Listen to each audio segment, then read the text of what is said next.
Hello and welcome to Work Like a Girl, where we feature interesting women doing interesting work. My name is Angela Champ, and today I'm speaking with Iris Monner, who has a background in mechanical engineering. Welcome, Iris. Thank you. So you studied as a mechanical engineer. Tell me, what drew you to that field? Good question.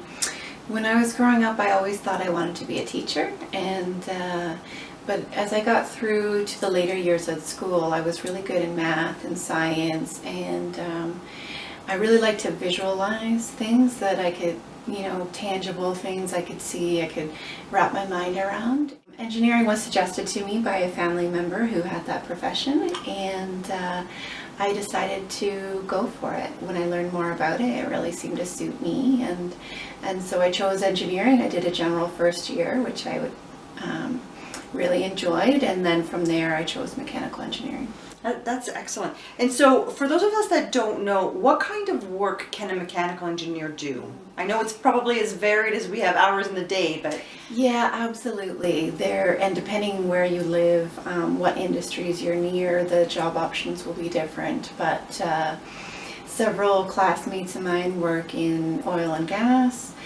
Some work in manufacturing facilities as plant managers. Some work in heating and ventilating equipment.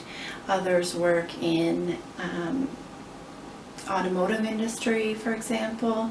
Many also choose to continue their studies and do a law degree or a business degree afterwards. Okay. So there are lots of options in mechanical engineering, for sure. Yeah, absolutely. It's a good background and very versatile. Yeah.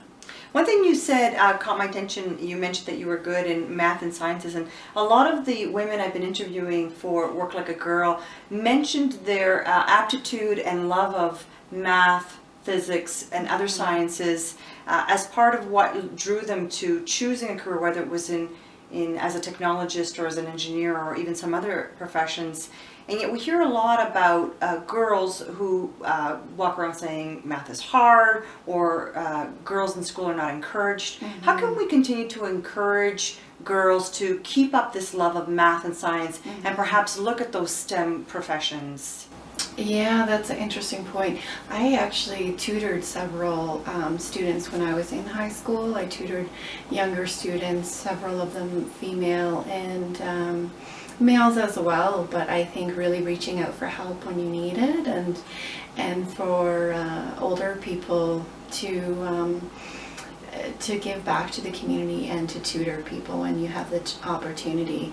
I know in university I also took advantage of tutoring when I did have classes that were a little outside of my comfort zone, and so mentoring and tutoring is really a great option. That's good advice, thank you. So you have worked in organizations that have been very heavily male dominated, and you're currently working in an organization that's more equally balanced, mm-hmm. in terms of who is in the workplace. How do you feel that your background in mechanical engineering has helped you in all of the roles that you've held? Mm-hmm. So my schooling was predominantly male classmates as well, so there were a lot of males in my class, but my school in particular had a high rate of females in engineering. Okay. So mechanical has a low percentage based on the other types of engineering. Traditionally, chemical would be higher, for example, but my school was very supportive of all students, and so once you were accepted into that school, they gave you help and support to carry on and be successful in your studies. But coming from that heavily male-dominated classroom, it wasn't such a shock when I went into the workforce. Right. I was kind of used to that. But having said that, I still struggled. I struggled in a male-dominated workforce, not knowing where I fit in, and kind of what the subtle social rules were, and how feminine to be, and should I just try to blend in with the men and wear more masculine clothing, and nothing too feminine. And for 8 years I wore steel-toed boots, mm-hmm. every day. Mm-hmm. So that was that was fairly limiting in how feminine I could dress. But I really did find that I questioned, how to behave in the workplace, and just subtleties. If coworkers are going out for a drink after work, should I join them, or I'm going to be the only female? Should I decline? What would be appropriate? Those were some of my struggles. So it feels like we're on a bit of a cusp where we have more women that are in what were or are still predominantly male-oriented professions like engineering, for example. But we have more and more, and certainly the series shows that because I've been talking to a lot of women who are in those fields. But if we're trying to inspire the next generation of young girls to consider all career options and not just the traditional 10 that we talk about, how do we encourage more young girls and women to enter into a profession like yours? Yeah, it's an interesting point. I think through all stages of a woman's career, and even before she's choosing a career, I really value a mentor. And so I would encourage any young woman to seek a mentor, a female who they look up to and they admire in some way. And it doesn't need to be someone whose life they want to mirror exactly, but another female who can help guide them and answer their questions and help them with challenges that arise, especially in choosing education or in choosing a job. That's a wonderful approach, yes. Really good advice. And so speaking of advice, what advice would you have for 15-year-old Iris? I would take that advice actually, to find a mentor.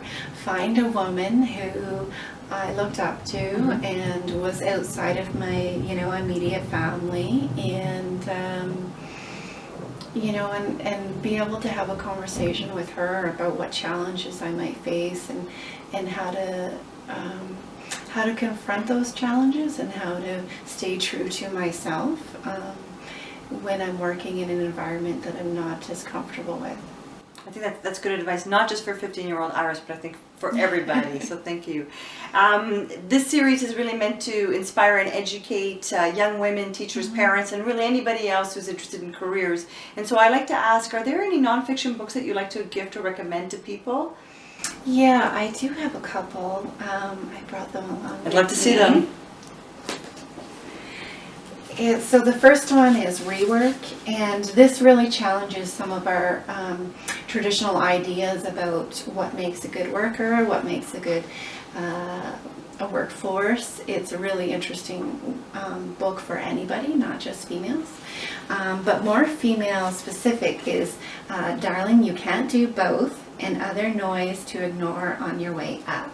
So this one I really enjoyed. I became a mother in the last few years, and so it talks a little bit about balancing that, your different roles as a female. So as well as many other great tips that I'm trying to implement in my workplace. Those are great. Thank you. We're going to make sure that we post them on our website, and for viewers who are interested, can pick them up at your local bookstore or your library. Thank you very much for speaking to us today, Iris. I appreciate it. Thanks very much, Angela. My pleasure. This has been Work Like a Girl, and we'll talk to you again next time.